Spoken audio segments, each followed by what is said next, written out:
Olá, turma do oitavo A1 da Escola Estadual São Miguel. Tudo bem com vocês? Pessoal, nesse momento iniciaremos a correção da nossa primeira atividade relativo ao segundo PET. Tudo bem? Vamos lá. Vamos lá na questão 1. A França do Antigo Regime trazia vários elementos que remetiam à sociedade feudal. Na França do absolutismo, a sociedade continuava marcada por privilégios e dividida em ordens ou estamentos. Analise a imagem 1, identifique qual grupo dentro da sociedade francesa cada indivíduo representa e como ele se encontra representado na própria imagem. Associe a imagem deles às camadas presentes na pirâmide social da imagem 2, identificando o estado a que pertence. Primeiro estado, segundo estado ou terceiro estado. E depois preencha a tabela fornecendo as informações solicitadas quanto à composição e atuação de cada grupo dentro da sociedade francesa no século XVIII. Então aqui, né, pessoal, é uma charge que inclusive eu trabalhei com vocês na nossa última semana do PET 1, que a gente iniciou o tema da Revolução Francesa, e que eu apresentei a vocês o significado da charge, né? Essa pessoa aqui em branco representava o terceiro estado, né? Os trabalhadores, principalmente os camponeses e os pequenos comerciantes, em que eles sustentavam, carregavam literalmente o primeiro e o segundo estado nas costas, representado pelo clero e pela nobreza, tá bom? Então aqui, vamos lá na correção, já trouxe aqui para vocês, e a questão pedia para vocês associarem, né? Qual era o grupo que representava o primeiro estado, qual era o grupo que representava o segundo e qual era o grupo que representava o terceiro estado. Então aqui, o primeiro estado é o clero, o segundo estado é a nobreza e o terceiro estado é o restante da população, burguesia, camponês, artesãos, sans-culottes, enfim, né, todo que não fosse clero, que não fosse nobreza, era o terceiro estado. Aí, a própria questão, na mesma questão, pedir para vocês elaborarem, completarem esta tabela aqui, né? Aqui os membros aqui, a própria pirâmide anterior já responde, clero, nobreza e burguesia, camponês, artesão, sans-culottes.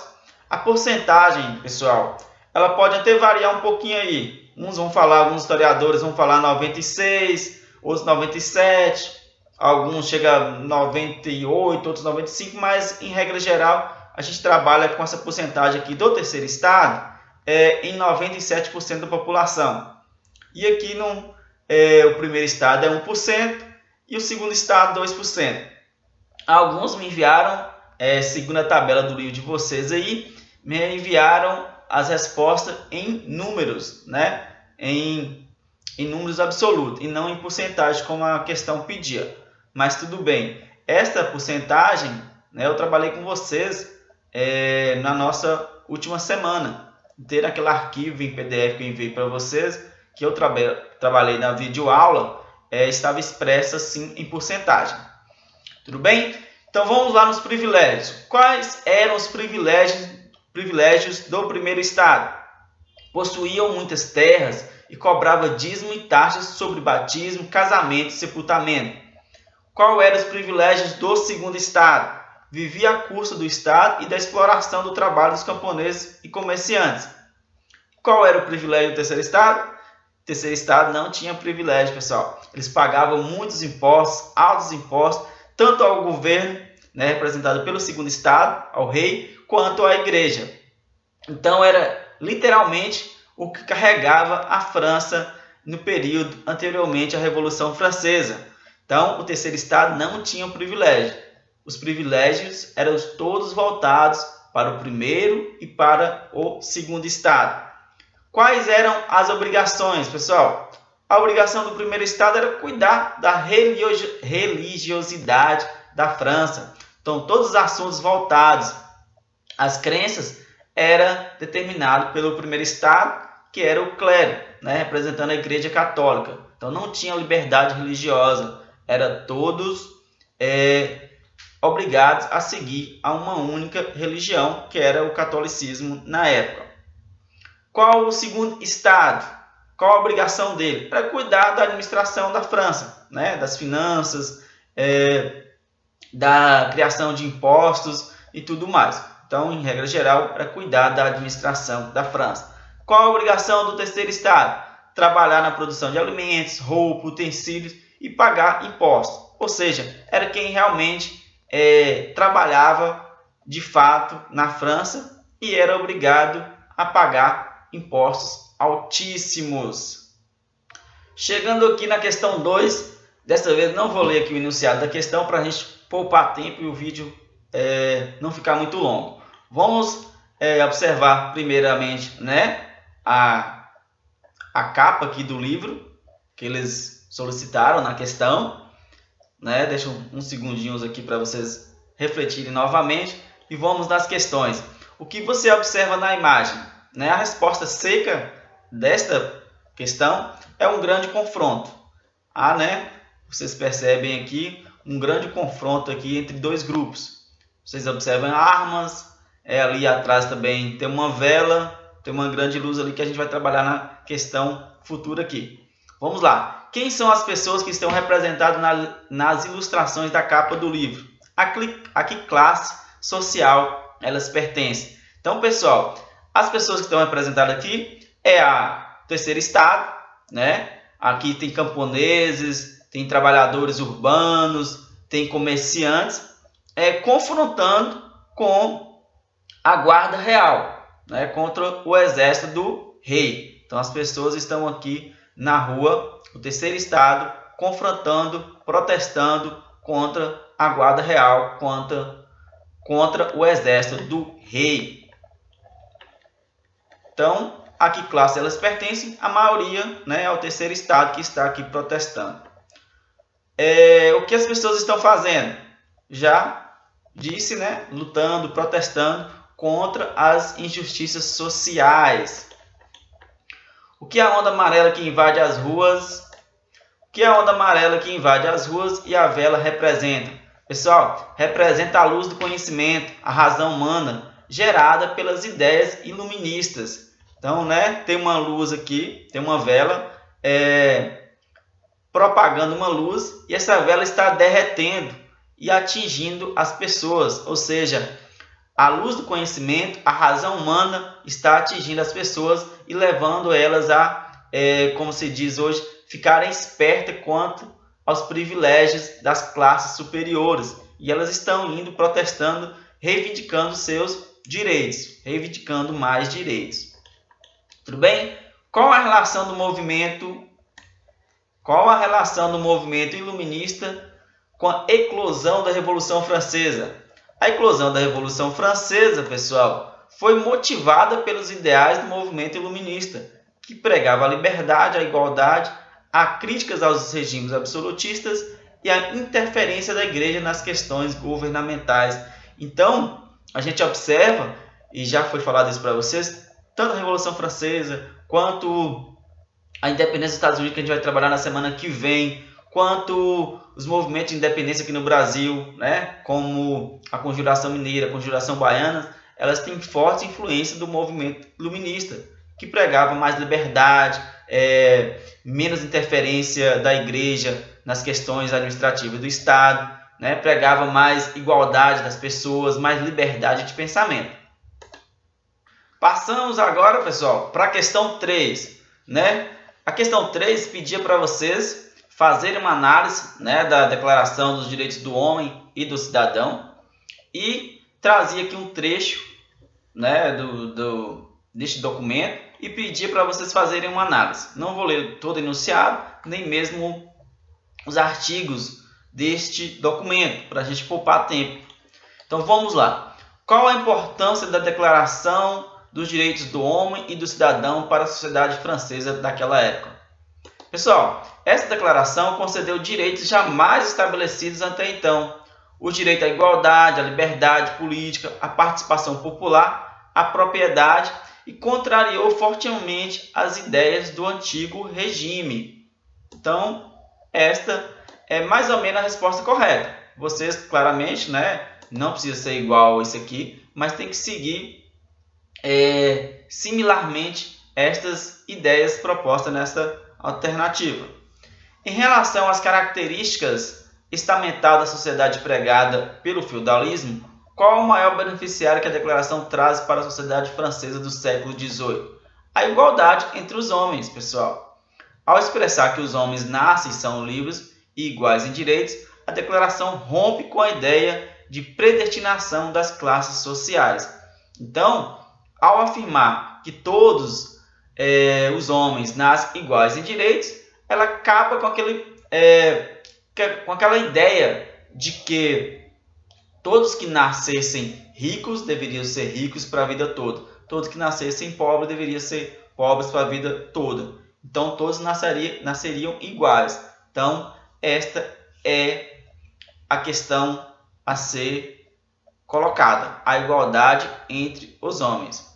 O que a declaração estabelece como direitos naturais imprescindíveis do homem? A liberdade, a propriedade, a segurança e a resistência à opressão. Essa questão era mais fácil, ela estava descrita lá no texto de forma bem explícita, né? Como a declaração expressa os anseios da Revolução Francesa? Através da ruptura da estrutura social do antigo regime.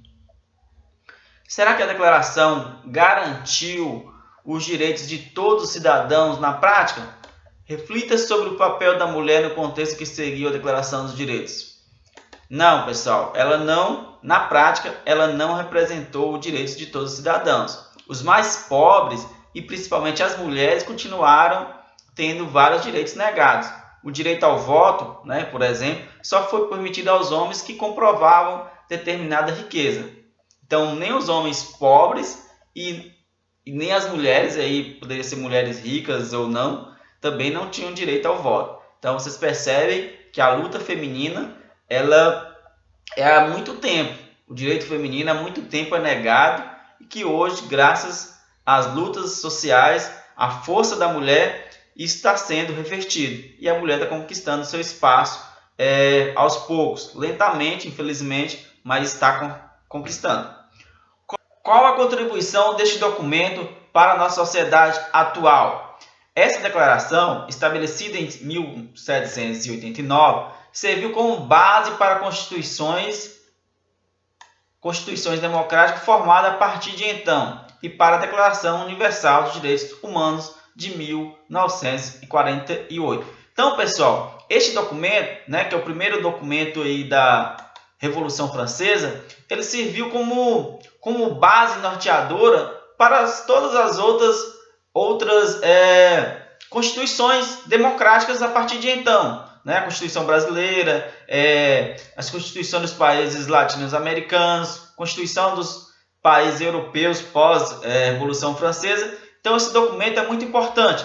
E ele serviu como base para um outro documento mais importante ainda, que é a Declaração Universal dos Direitos do Homem e do Cidadão, formada em 1948, pós Segunda Guerra Mundial, que é a Declaração dos Direitos Humanos, grande, conhecida como a Declaração dos Direitos Humanos.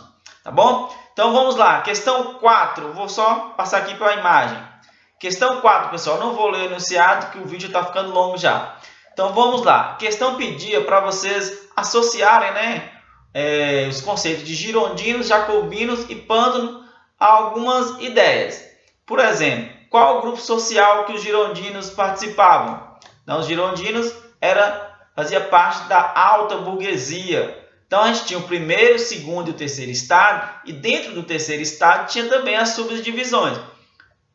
Exemplo, a alta burguesia formada por girondinos, que eram grandes proprietários de terras, donos de fábrica, grandes comerciantes, banqueiros, né? Era a elite econômica da França. Eles não tinham ainda, anteriormente à Revolução Francesa, poder político, mas já tinham poder comercial. E é o que eles reivindicaram pós-revolução, né? Derrubando o rei, o poder absoluto do rei, e também tomando conta do poder político.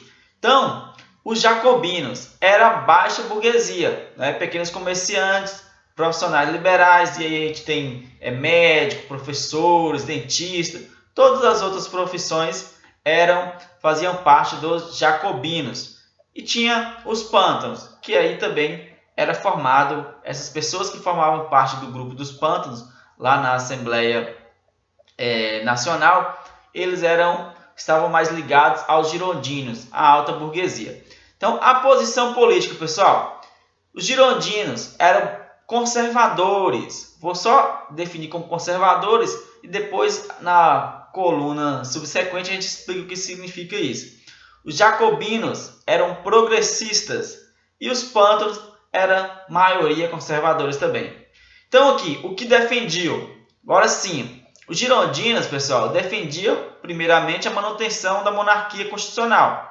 Né? Eles queriam retirar certo poder do rei, mas não queriam eliminar o rei de todo o cenário político.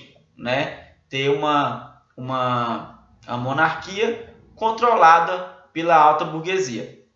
Eles defendiam o voto censitário. O que é isso? É o voto para a elite, né? Não expandir o voto para todos, mas um voto determinado apenas para quem declarava um certo valor em bens. A propriedade privada, né? Eles eram burgueses, então logicamente eles iam defender a propriedade privada. E o principal, defendiam a baixa participação popular, ou seja, eles não eram muito a favor da participação da população nas decisões públicas. Não era não era nada a favor da participação popular.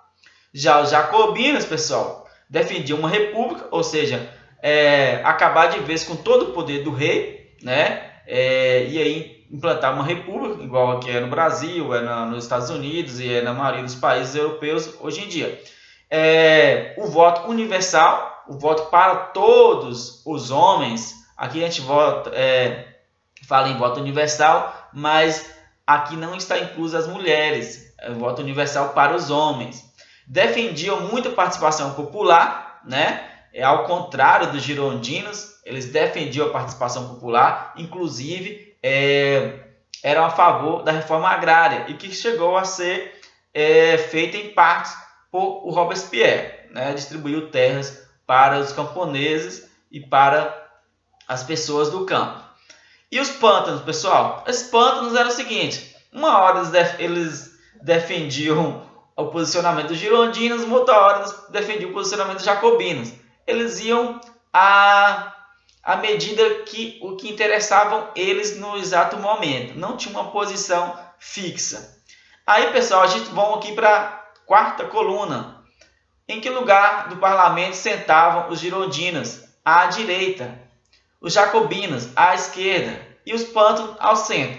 E aí a gente traz para o nosso contexto social hoje em dia, que é muito discutido nas redes sociais, nos grupos de WhatsApp, né? Você é de esquerda, sou de direita. E aqui a gente tem uma ideia do que é a esquerda e o que é a direita. A direita em si são a elite, né, brasileira, que não defende a participação popular, não são muito a favor das políticas de distribuição de renda. E a esquerda são esse grupo político, né, que defende mais a participação popular, que é a favor de reformas estruturais, que é a favor de maior distribuição de renda.